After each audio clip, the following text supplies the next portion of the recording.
I appreciate your American shirt. Are you wearing that for me? Just for you. I appreciate it. I've got the underpants. Yeah. Amanda's got the shirt. But Quentin, what an extraordinary film, and what an extraordinary cavalcade of actors. Samuel L. Jackson, what a performance. Kurt Russell. I've forgotten what an incredible actor he was. Channing Tatum, very intense film. Was it a fun set or an intense set? Oh gosh, good question. No, it was actually really fun. It was really, really, really fun. It wasn't so intense, even though we had intense moments, all right, as you can imagine, some of those sequences. But it was actually the most fun I've had making a movie since Kill Bill. Because part of the thing was, we all really liked and had a lot of confidence in the material that we were doing. So we were just kind of happy to take that rock and just kind of push it up the hill every day. So we had rehearsed it like 4 weeks, and then we got out there and then we were just doing it every day, and it was just so much fun. And I've worked with a whole lot of the actors before, and people say, well, what makes them your kind of actor? Well, they do my dialogue really well, they get my sense of humor, but also I like them all. They're all fun. We could be trapped in a room together for 6 months during a blizzard, and we love each other as opposed to wanting to kill each other. As opposed to the movie, which is the exact opposite. Yeah, because nothing says I love you more than blowing someone's head off. Exactly. You've said this is one of your darker films.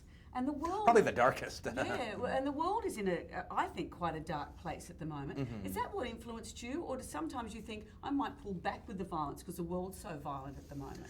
I really wasn't thinking at all about the world or the state of anything when I was writing it. I was, I really even didn't know where I was going as far as the story was concerned. I kind of let the characters take it.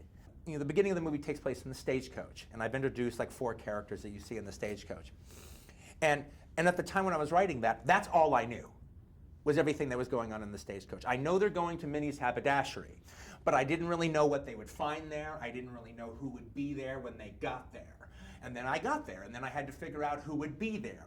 And then there's a mystery going on, and I didn't know who the culprit of the mystery was when I started writing it.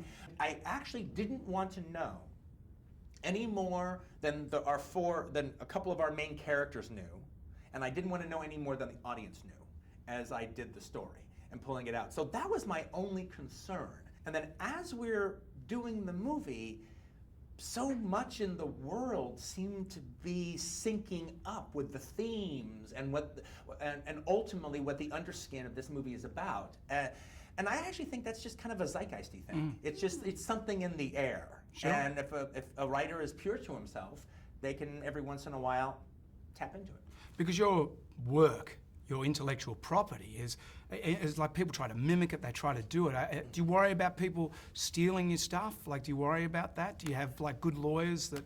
If somebody makes a movie called Kill Jill, all right, and it's a guy dressed in a yellow and black jumpsuit, all right, maybe I might say, hey, wait a minute, all right.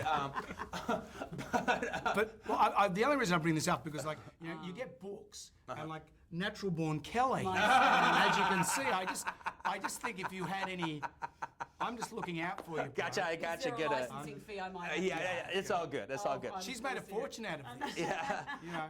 To answer your question, actually, honestly, when it comes to things like that, where you're using one of my titles as a pun, or just anything where you could tell, oh wow, that's kind of Tarantino-esque. He kind of took, or she or he kind of took that from this. I love that. That just shows that I'm having an influence. It just shows that my people... Well, I've come up with more merchandise. I think you should have an evil 8-ball, like a magic 8-ball. Oh, yeah. Every question just says, punch them in the face. That is a great idea. Copyright me. And the Pop Jonesy TV show. Yeah. It's just, Quentin just said we can do it. Yeah. Well, Pop Jonesy, go ahead. Pop Jonesy. The film was extraordinary. It's in cinemas now. Go and see it. Pleasure to meet you. I appreciate it. Thank you so much.